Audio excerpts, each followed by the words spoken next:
नमस्कार साथियों, मैं हूं राहुल और आप देख रहे हैं आपका अपना यूट्यूब चैनल स्टूडेंट साथी। साथियों, हम लोगों ने पिछले सीरीज़ में जो है बिहार वाला हम लोगों ने अनाउंस किया था कि हम लोग बिहार एक झलक जो है उसका कंप्लीट ऑब्जेक्टिव टाइप के फॉर्मेट में हम लोग पूरा कंप्लीट क्वेश्चंस देखेंगे बिहार के हर एक डोमेन से, like history, polity, economics, geography, static, GK. तो भाग एक तो आप लोगों ने देखा। आज हम लोग भाग दो की बारे में बात करेंगे और इसमें हम लोग करंट भी साथ साथ लेके चलेंगे अलॉन्ग विथ स्टैटिक जीके। तो आइए बिना देर के हम लोग शुरू करते हैं। ये क्वेश्चन नंबर 51 है। कंप्लीट पीडीएफ भी आपको हमारे टेलीग्राम चैनल पे अवेलेबल हो जाएगा।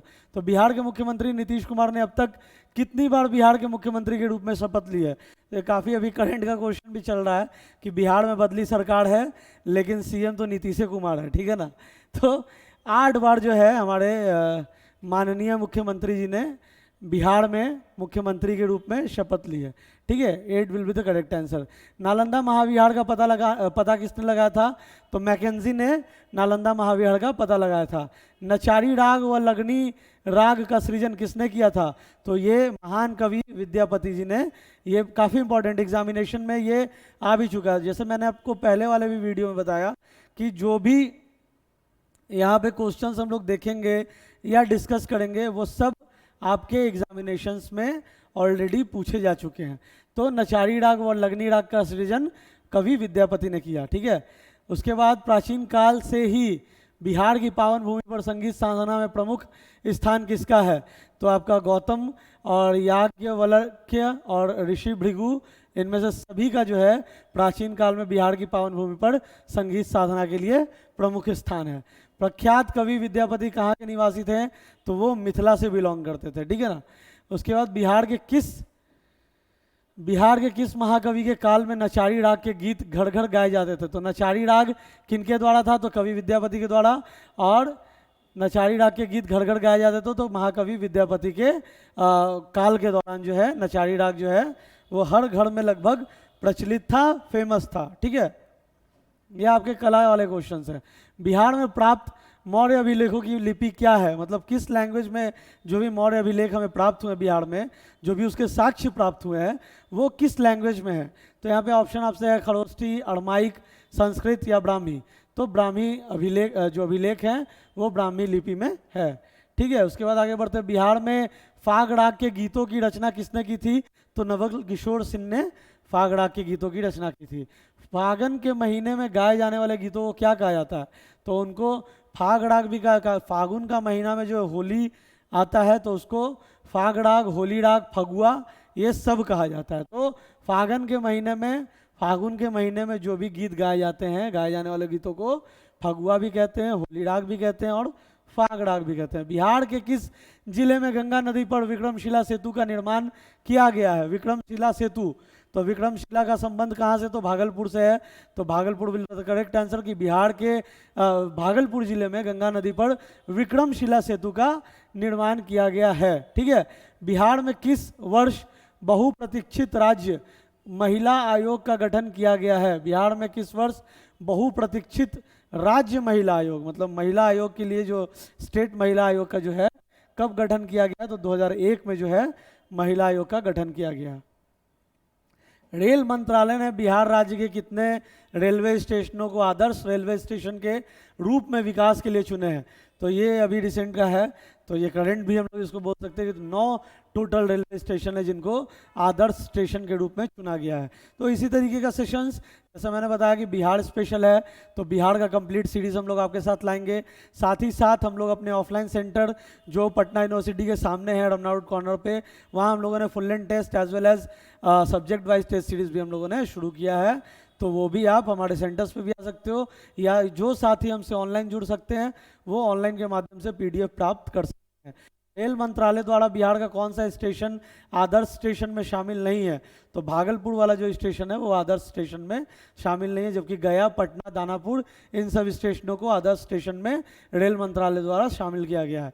बिहार राज्य के वह रेलवे स्टेशन जिन्हें रेल मंत्रालय द्वारा आदर्श स्टेशन में शामिल किया गया है तो वो सोन, नवादा व नालंदा। देखिए कितने अच्छे तरीके से हम लोगों ने क्वेश्चन को डिज़ाइन किया है कि आपका पूरा कॉन्सेप्ट क्लियर हो जाए। जैसे यहाँ पे पहला पूछा गया कि रेल मंत्रालय ने टोटल 9 स्टेशनों को जो है आदर्श स्टेशनों के रूप में चुना है बिहार के। जिसमें से कि आपका भागलपुर नहीं है। और बिहार राज्य के कौन कौन से स्टेशन, तो सोन, नवादा, नालंदा, गया, बक्सर, आरा, दानापुर और पटना। मतलब दानापुर, पटना, उसके बाद गया, बक्सर, आरा और सोन, नवादा, नालंदा। तो दानापुर, पटना, गया, बक्सर, आरा, सोन, नवादा, नालंदा, इनको जो है आदर्श स्टेशन में शामिल किया गया है। राज्य अल्पसंख्यक आयोग को कानूनी अधिकार प्रदान करने वाला देश का पहला राज्य कौन सा है, तो वो बिहार है। जैसे कि हम लोगों ने पिछले वाले वीडियो में जो हम लोगों ने अभी लेटेस्ट जो बुक आई है विवाद पनोरमा की, उसका जब हम लोग कंप्लीट रिव्यू कर रहे थे और फटाफट अंदाज में जब हम लोग पूरे फैक्ट्स को और पूरे डेटा को देख रहे थे, तो उसमें भी हम लोगों ने इस चीज़ को देखा कि राज्य अल्पसंख्यक आयोग को कानूनी अधिकार प्रदान करने वाला देश का पहला राज्य कौन बना, तो वो बिहार बना था। बिहार सहित पूर्वी भारत में आर्यों के आगमन कहाँ हुए थे, तो उत्तर वैदिक काल के दौरान आर्यों के आगमन हुए थे बिहार सहित सभी पूर्वी क्षेत्रों में भारत के। बिंबिसार एवं अजातशत्रु किस वंश के थे, ये आपके हर्यक वंश के थे। हम लोगों ने अपने बीपीएससी के फटाफट कोर्स में भी पूरा कंप्लीट हिस्ट्री पढ़ा था, जिसमें हम लोगों ने ancient history, medieval history, modern history Bihar के संदर्भ में पढ़ा था। तो उसमें हम लोगों ने इन सारे वंश के बारे में और जो भी योद्धा थे, जो भी राजा महाराजा थे उस काल के दौरान, उनके बारे में हम लोगों ने पढ़ा था। तो उसका भी लिंक आपको डिस्क्रिप्शन में मिल जाएगा, आप वहाँ से भी जाके चेकआउट कर सकते हो। तो बिंबिसार और अजातशत्रु हर्यक वंश के थे। बिहार में पहली जनशताब्दी एक्सप्रेस रेलगाड़ी का शुभारंभ कब हुआ था, तो जनशताब्दी एक्सप्रेस का जो है शुभारंभ 12 जनवरी 2001 को हुआ था। ठीक है। बिहार राज्य के किस जिले को साक्षरता में उत्कृष्ट होने पर सत्येन मित्रा साक्षरता पुरस्कार के लिए चुना गया, मतलब साक्षरता दर सबसे अधिक है यहाँ पे। बिहार राज्य के किस जिले को साक्षरता में उत्कृष्ट होने पे, मतलब साक्षरता लिटरेसी रेट में अव्वल होने पे कौन सा अवार्ड आपको दिया गया, तो आप यहाँ पे देख सकते हो कि अवार्ड का नाम क्या है, तो सत्येन मित्रा साक्षरता पुरस्कार। और किस चीज़ के लिए, तो साक्षरता में उत्कृष्ट होने के लिए। तो वो किस राज्य को मिला है, तो वो मुजफ्फरपुर को दिया गया। ठीक है, मुजफ्फरपुर जिले को साक्षरता में उत्कृष्ट होने के लिए सत्येन मित्रा साक्षरता पुरस्कार दिया गया। ठीक है, आगे बढ़ते हम लोग। बिहार निवासी बिस्मिल्लाह खान के बारे में सही कथन क्या है, तो क्या वो बिहार गौरव से सम्मान से सम्मानित थे, क्या उनको भारत रत्न से भी सम्मानित किया गया, क्या वह शहनाई वादन में श्रेष्ठतम थे। तो जो बिस्मिल्लाह खान थे, बिस्मिल्लाह खान के बारे में तो हम सभी जानते हैं, वो बिहार से बिलोंग करते थे और बहुत अच्छे शहनाई वादक भी थे। तो बिहार गौरव से भी उनको सम्मान मिला है और भारत रत्न से भी वो सम्मानित हैं और शहनाई वादन में भी श्रेष्ठतम थे। तो इसका करेक्ट आंसर होगा उपरोक्त सभी। सारे स्टेटमेंट जो हैं बिस्मिल्लाह खान के बारे में करेक्ट है, सही है। आगे बढ़ते। बिहार में जयप्रकाश नारायण अखिल भारतीय आयुर्विज्ञान संस्थान किस शहर में है, तो बिहार में जयप्रकाश नारायण अखिल भारतीय आयुर्विज्ञान संस्थान कहाँ है, तो पटना में है। ठीक है। बिहार में अति निर्धन वर्गों के लिए जीविका परियोजना किसकी सहायता से प्रारंभ की गई, तो जीविका परियोजना जो कि हम लोग जानते हैं इस परियोजना के बारे में कि अति निर्धन वर्गों को जो है, अति निर्धन वर्गों को आगे लाने के लिए आखिरी पंक्ति में बैठे हुए लोग हैं जिनका जो है डायरेक्ट कनेक्शन नहीं है हमारे एडमिनिस्ट्रेशन से, ना ही हमारे सरकार से, उनके लिए जो है जीविका परियोजना सहायता प्रारंभ की गई थी। तो वो किसके द्वारा जो है ये जीविका किसके द्वारा की ये प्रदान की गई, तो ये विश्व बैंक यानी कि वर्ल्ड बैंक के सहायता से जो है जीविका को सक्सेसफुली इम्प्लीमेंट किया गया रूरल पॉपुलेशन में। बेसिकली कि जो भी ग्रामीण आबादी यानी कि समाज के जो आखिरी पंक्ति के लोग हैं उन तक जो भी सरकार द्वारा प्रोवाइड किया जाने वाला जो भी योजनाएं हैं उनसे उनको अवगत कराया जाए, उनसे उनको लाभान्वित कराया जाए। ठीक है ना। तो वर्ल्ड बैंक के द्वारा वो फंडेड है, तो जीविका योजना तो वर्ल्ड बैंक। बिहार में स्थित महाजनपदों के बारे में जानकारी मिलती है, तो किससे मिलती है, तो विनय पिटक से मिलती है, या कल्प सूत्र से मिलती है, दीघ निकाय से मिलती है, या अंगुत निकाय से मिलती है। तो ये करेक्ट आंसर होगा अंगुत निकाय से ये आपके महाजनपदों के बारे में जो है जानकारी मिलती है। बिहार का पहला हरिजन मुख्यमंत्री कौन थे, तो बिहार के पहले हरिजन मुख्यमंत्री कौन थे, तो करेक्ट आंसर होगा भोला पासवान शास्त्र। ठीक है ना। मतलब शेड्यूल्ड कास्ट से आने वाले, मतलब पिछड़े वर्ग, अति पिछड़े वर्ग से आने वाले शेड्यूल्ड कास्ट, जिसको अनुसूचित जाति कहते हैं, उनसे आने वाले बिहार के पहले मुख्यमंत्री कौन थे? तो वो भोला पासवान शास्त्री जी थे। बिहार राज्य में सर्वाधिक गंधक का उत्पादन किस जिले में होता है? सबसे ज़्यादा गंधक का उत्पादन जो है रोहतास जिले में होता है। चंद्रगुप्त मौर्य के बाद कौन शासक बना? तो चंद्रगुप्त मौर्य के बाद जो है बिंदुसार जो है वो शासक बने, ठीक है ना, उन्होंने सक्सीड किया चंद्रगुप्त मौर्य को। भगवान महावीर का देवभाषण बिहार में कहाँ हुआ था? तो पावापुरी में होता। पावापुरी जो एक धर्म स्थल भी है और मतलब वहाँ पे एक धर्म स्थल भी है, और वहीं पे जो है भगवान महावीर का देहावासन, मतलब वहीं पे उनकी मृत्यु हुई थी, देह त्याग हुआ था। तो ये करेक्ट आंसर होगा पावापुरी। राजगीर जाने पे जो है उसको भी एज अ टूरिस्ट प्लेस के रूप में डेवलप किया गया है बिहार गवर्नमेंट के द्वारा। बिहार में किस स्थान पर महावीर स्वामी का जन्म हुआ था? तो हम लोगों ने पिछले ही वाले जो कोर्स था, जो पिछले वाला जो हमारा सीरीज था भाग 1 बिहार की झलक, उसी में हम लोगों ने देखा था कि वैशाली में जो है महावीर स्वामी का जन्म हुआ था। दिल्ली की राजगद्दी पे बैठने वाला पहला बिहारी कौन था? तो शेरशाह सूरी था। और इसके बारे में भी हम लोगों ने पिछले वाले वीडियो में पढ़ा था। वह स्तंभ जिसमें अशोक ने स्वयं को मगध का सम्राट बताया है, तो वो भाबड़ू स्तंभ है। भाबड़ू स्तंभ में जो है वो साक्ष्य प्राप्त होते हैं जिसमें सम्राट अशोक ने है खुद को जो है मगध का सम्राट बताया था। बिहार में कौन सा राज्य उत्तर वैदिक काल का एक महत्वपूर्ण राज्य है? तो विदोह राज्य जो है वो उत्तर वैदिक काल में एक काफ़ी इंपॉर्टेंट प्लेस वो रखता है, होल्ड करता है। तो ये हो जाएगा आपका विदोह। बोध गया के महाबोधि मंदिर की स्थापना किस काल में हुई? तो वो गुप्त काल में हुई थी महाबोधि मंदिर की स्थापना बिहार में। किस शासक ने उदंतपुरी में बौद्ध विहार की स्थापना कराया था? तो कौन से शासक ने? तो गोपाल जो शासक थे उन्होंने उदंतपुरी में बौद्ध विहार की स्थापना कराई थी। बिहार में सर्वप्रथम किस बैंक की स्थापना हुई? ये भी काफ़ी इंपॉर्टेंट क्वेश्चन है। तो बिहार में सर्वप्रथम किस बैंक की स्थापना हुई? तो इलाहाबाद बैंक की स्थापना हुई सर्वप्रथम। और इलाहाबाद बैंक को जो है अब किस नाम से जाना जाता है साथियों? तो इलाहाबाद बैंक को जो है अब इंडियन बैंक के नाम से भी जाना जाता है, ठीक है, इंडियन बैंक के नाम से भी अब इलाहाबाद बैंक को जाना जाता है। और सबसे पहले जो है बिहार में इलाहाबाद बैंक उस दौरान कहा जाता था, अभी हाल में ही इसका नाम बदल के इंडियन बैंक, ये एक्चुअली मर्जर हुआ है, इलाहाबाद बैंक और इंडियन बैंक का मर्जर हुआ है और इसको कंबाइंड हम लोग इंडियन बैंक के नाम से जानते हैं। दोनों बैंक्स का मर्जर हुआ बेसिकली, ठीक है। आगे बढ़ते हैं हम लोग अगले क्वेश्चन में, एकदम फटाफट अंदाज में देखेंगे ताकि आपका कॉन्सेप्ट जो है क्लियर भी हो जाए, रिवाइज जो साथी कर रहे होंगे उनका रिवीजन भी क्विक हो जाए, ठीक है ना। बिहार में प्रथम निर्दलीय मुख्यमंत्री कौन चुने गए थे? तो महामाया प्रसाद सिन्हा जो है प्रथम निर्दलीय मुख्यमंत्री चुने गए थे, मतलब वो किसी भी दल से बिलोंग नहीं करते थे। तो महामाया प्रसाद जो थे किसी भी दल से जो है इनका संबंध नहीं था, ठीक है।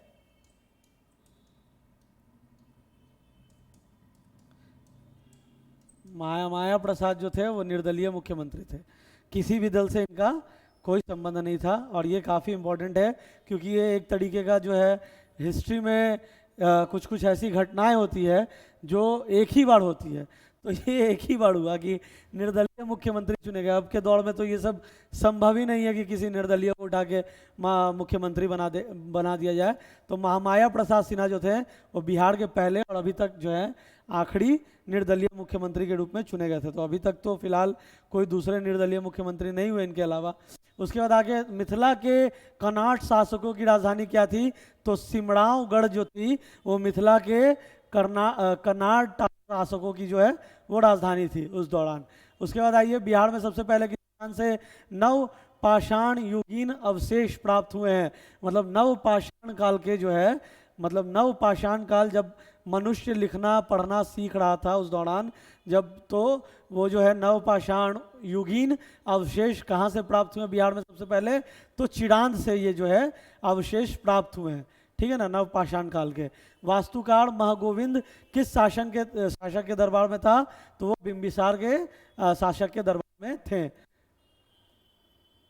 वास्तुकार महागोविंद, ठीक है ना, वास्तुकार महागोविंद। उसके बाद आइए, मगध राज्य में प्रसिद्ध चिकित्सक जीवक किसके शासन में सुशोभित थे? मतलब जीवक जो थे वो सबसे पहले, जीवक काफ़ी फेमस डॉक्टर थे। पास्ट में अगर आप एंशंट बिहार के बारे में पढ़ोगे तो जीवक के बारे में भी आपको पढ़ने को मिलेगा। तो वो जीवक जो थे वो में उन्होंने अपनी सेवाएं दी। क्वेश्चन ये पूछ रहा है कि बिहार मगध राज्य में प्रसिद्ध जो चिकित्सक थे, जो फेमस डॉक्टर थे, वो किस काल में सुशोभित थे, मतलब किस काल में उन्होंने अपनी सेवाएं दी? तो बिंबिसार के काल में जो है वह जीवक ने अपनी सेवाएं दी। प्रथम बौद्ध संगीति का आयोजन कब हुआ था? तो सबसे पहले जो बौद्ध संगीति का आयोजन जो है 543 ईसा पूर्व में हुआ था। किसके शासन काल में 543 ईसा पूर्व प्रथम बौद्ध संगीति का आयोजन हुआ था? देखिए कितने अच्छे से क्वेश्चन को ट्विस्टेड किया गया है एंड इम्प्रोवाइज किया गया हमारे थ्रू, ताकि आपका जो है उससे मिलता जुलता भी अगर कोई क्वेश्चन एग्जामिनेशन में आए तो आप आराम से उसको सही जवाब देके निकल लो, ठीक है ना। तो किसके शासक काल में 500, देखो यहाँ पे तो आपका क्लियर हो गया कि प्रथम बौद्ध संगीति कब हुई थी? तो 543 ईसा पूर्व में हुई थी। और किसके शासन काल में 543 ईसा पूर्व में प्रथम बौद्ध संगीति का आयोजन हुआ था? तो अजात शत्रु के शासन काल के दौरान प्रथम बौद्ध संगीति जो कि 543 ईसा पूर्व में हुई थी वो हुआ था, उसका आयोजन हुआ था। मगध राज्य का प्रारंभ किसने किया था? ठीक है ना, तो बिंबिसार ने मगध राज्य का प्रारंभ किया था। और मगध राज्य जो है, मगध राज्य जो है सबसे संपन्न राज्य माना जाता था उस दौर में, क्योंकि नेचुरल रिसोर्सेज जो है काफ़ी कुछ था यहाँ पे, ठीक है ना। तो बिंबिसार ने जो है मगध राज्य का प्रारंभ किया था। तुगलक काल में बिहार की राजधानी क्या थी? तो तुगलक के काल में जो है बिहार की राजधानी बिहार शरीफ, जो अभी बिहार शरीफ है वही राजधानी थी। महावीर स्वामी ने अपना अंतिम उपदेश क्या दिया, कहाँ दिया था? तो पावापुरी में, ठीक है ना। जहाँ पे महावीर स्वामी ने अपना देह वासन किया था, मतलब जहाँ उनकी जहाँ उन्होंने देह त्याग किया था, वहीं पे महावीर स्वामी ने अपना अंतिम उपदेश दिया था। और वो कहाँ दिया था? तो पावापुरी में दिया था, ठीक है। आगे बढ़ते, बिहार में किन स्थानों से काले चमकीले मृद भांड प्राप्त हुए हैं? तो बिहार में किन स्थानों से काले चमकीले मृद भांड प्राप्त हुए हैं? तो बक्सर और चिरान से जो है काले चमकीले मृद भांड प्राप्त हुए हैं, ठीक है। आगे बढ़ते हैं, महावीर स्वामी की माता त्रिशिला कहाँ की राजकुमारी थी? जो महावीर स्वामी जिन्होंने काफ़ी उपदेश दिए हैं, उनकी माता का नाम क्या था? तो उनकी माता का नाम त्रिशिला था। और वो त्रिशिला जो थी, त्रिशिला जो महावीर स्वामी की माता थी, हर एक चीज़ को हम लोग रिकॉल करेंगे, ठीक है ना। महावीर स्वामी की जो माता जी थी उनका नाम त्रिशिला था। और वो कहाँ की राजकुमारी थी? तो वो लिच्छवी की राजकुमारी थी, ठीक है। महावीर स्वामी की माता त्रिशिला लिच्छवी की राजकुमारी थी। बिहार में तुर्क शासन का युग शुरू कब हुआ था? तो तुर्क शासक का शासन, या कह लो तुर्क शासकों का जो युग जो है वो 1203 ईस्वी में हुआ था। बाबर ने महमूद लोदी को हटाकर किसे बिहार का प्रशासक नियुक्त किया गया था? मतलब बाबर ने महमूद लोदी को हटाकर किससे बिहार का एडमिनिस्ट्रेटर जो है अपॉइंट किया था, नियुक्त किया गया था? तो जलाल खां को, ठीक है। प्रथम जैन संगति की अध्यक्षता किसने की थी? सबसे पहले जो जैन संगति हुआ था उसकी अध्यक्षता जो है स्थूलभद्र ने की थी, ठीक है। शेर शाह ने किस युद्ध में हुमायूं को पराजित किया था? तो शेर शाह के बारे में हम लोगों ने क्या पढ़ा कि पहले बिहारी, शेर शाह सूरी के बारे में क्या कहा जाता है कि पहले बिहारी जो दिल्ली की सत्ता पे काबिज हुए थे, ठीक है। शेर शाह के बारे में हम लोग यही पढ़ रहे हैं, पहले बिहारी जो दिल्ली की सत्ता पे काबिज हुए थे। अब यहाँ पे क्वेश्चन आ रहा है कि शेर शाह ने किस युद्ध में हुमायूं को पराजित किया था, ठीक है ना। काफ़ी इंपॉर्टेंट है एग्जामिनेशन पॉइंट ऑफ व्यू से। तो वो जो है किस युद्ध में? तो आपका अगर ऑप्शन है यहाँ पे चौसा युद्ध, बिलग्राम का युद्ध, पानीपत का युद्ध, या ए और बी दोनों, ठीक है। काफ़ी ट्विस्टेड यहाँ पे ऑप्शन है। तो चौसा के युद्ध में किया था पराजित शेर शाह सूरी ने हुमायूं को, ठीक है ना। तो चौसा युद्ध या बिलग्राम का युद्ध या पानीपत का युद्ध, या ऑप्शन डी है ए और बी दोनों। तो इसका करेक्ट आंसर जो होगा ए और बी दोनों हो जाएगा, ठीक है ना। ए और बी जो है इसका करेक्ट आंसर हो जाएगा। मतलब चौसा के युद्ध में भी पराजित किया था और बिलग्राम के युद्ध में भी पराजित किया था शेर शाह सूरी ने हुमायूं को। तो ये बिहार विशेष से हम लोगों ने आगे के जो है 100 कंप्लीट हम लोगों ने 100 क्वेश्चन देख लिए। पहले हम लोगों ने 50 क्वेश्चन ऑलरेडी देख रखे हैं और ये आपका फिर से 50 क्वेश्चन हम लोगों ने देखा। तो ये सिलसिला यूं ही चालू रहेगा। और बिहार का अगर आपको कोई रिवीजन करना है या फिर बिहार के संबंध में, बिहार के संदर्भ में आपका जो है आपको अपना पूरा बिहार कंप्लीट जीके करना है, तो आप इस पूरे सीरीज से गो थ्रू कर सकते हो। और आगे भी हम लोग और भी बिहार के संदर्भ में, Bihar current and Bihar GK के ही संदर्भ में और भी वीडियोस लाएंगे आपके साथ। और तब तक के लिए आपका धन्यवाद। आप चैनल के साथ जुड़े रहिए और आगामी सभी परीक्षाओं के लिए स्टूडेंट साथी और उसके पूरे परिवार की तरफ से आपको all the very best. Thank you साथियों।